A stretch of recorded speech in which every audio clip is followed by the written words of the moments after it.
Alors, je vais d'abord peut-être vous dire quelques mots sur la situation qui concerne et intéresse tout le monde ici, qui est la réforme en cours.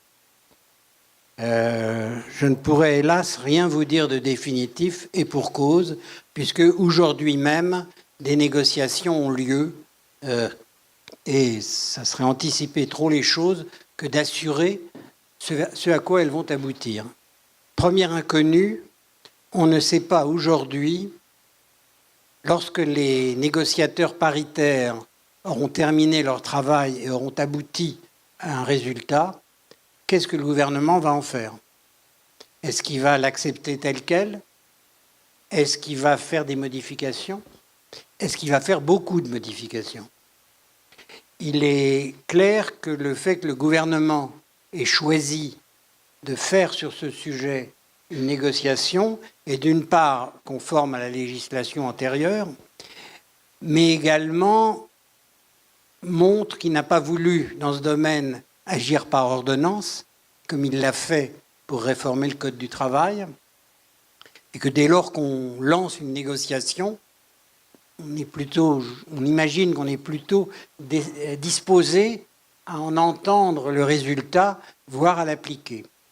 Vous le savez sans doute, ça a été repris dans la presse, un cadrage de cette négociation a été organisé par le gouvernement, par le ministre du Travail, cadrage qui n'est pas habituel, avec ce degré de précision, à tel point d'ailleurs que ça a énervé un certain nombre de partenaires sociaux qui ont réagi en disant qu'on n'avait pas à leur mâcher le travail et à leur dire précisément, quasiment ce qu'ils doivent dire.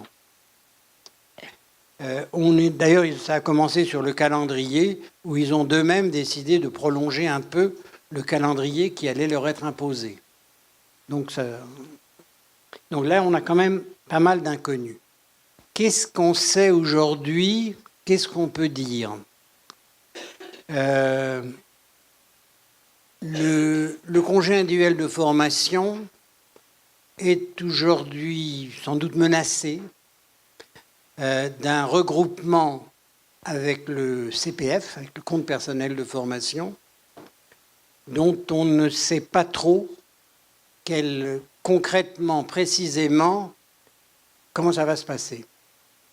Ça peut être un effet quasi nul, quasi d'annonce, si en fait le CIF reste à peu près ce qu'il est aujourd'hui, même s'il est dans une grande enveloppe CPF élargie.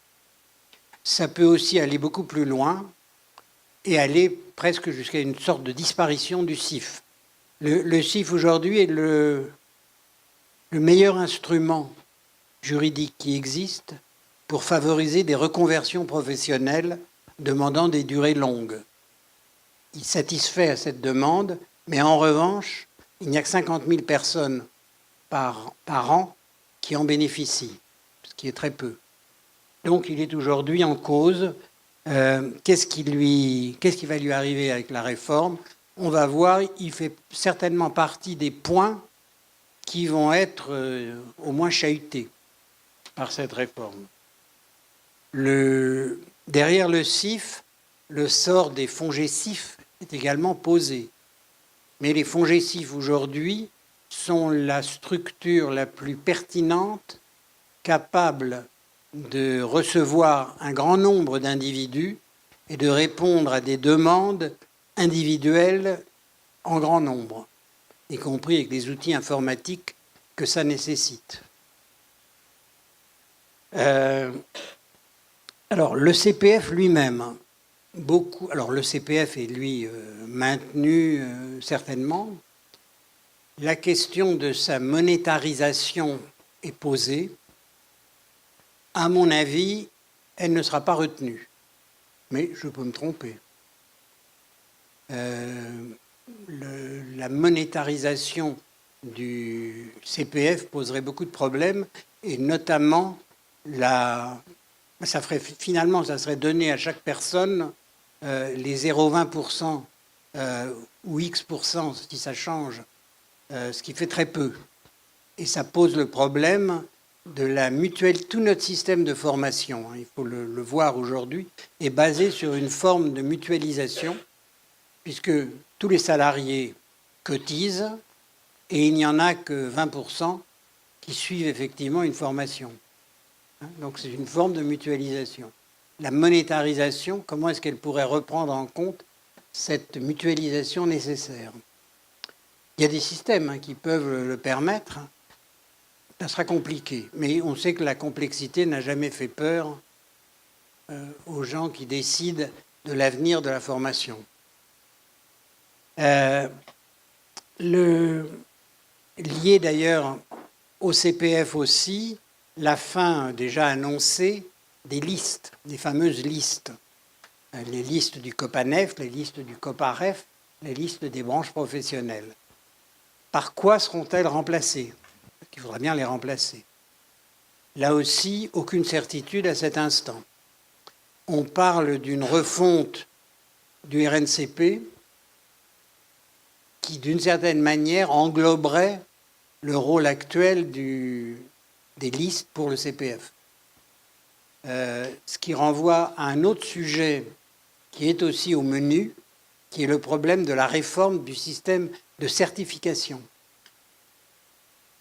Là aussi, je suis désolé, je n'ai pas grand-chose à vous dire, parce qu'on ne sait pas encore où nous allons.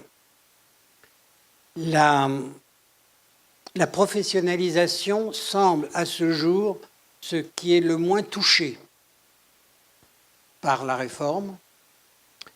De même, alors qu'à certains moments, on avait même pu craindre pour l'avenir des OPCA, aujourd'hui, les OPCA ne paraissent pas menacés.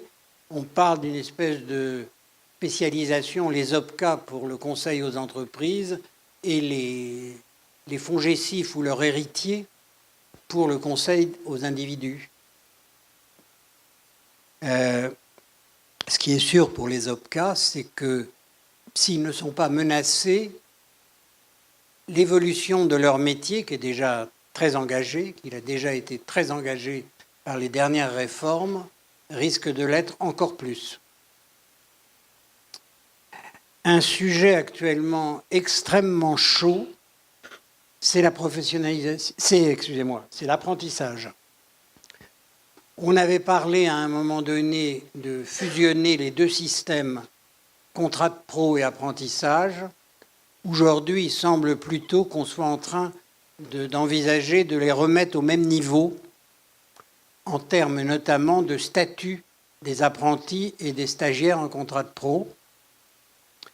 Mais l'apprentissage est aujourd'hui un des sujets les plus chauds de la négociation, puisque le gouvernement a envisagé de retirer l'apprentissage des prérogatives des conseils régionaux et de les confier aux branches professionnelles et aux structures interprofessionnelles, qui n'en demandaient pas tant. Comment tout ça va s'arbitrer en définitive? On doit être très fort pour le savoir. Ça paraît en tout cas très difficile que les structures de branches, aussi fortes soient-elles, puissent comme ça remplacer les structures régionales. Et on peut espérer qu'on arrivera à une solution un peu intermédiaire où les régions, tout en gardant leur rôle, laisseront plus de place au choix des branches professionnelles pour le choix des formations délivrées à travers des centres de formation d'apprentis. Autre problème, qui n'est pas encore vraiment traité, le problème de l'orientation.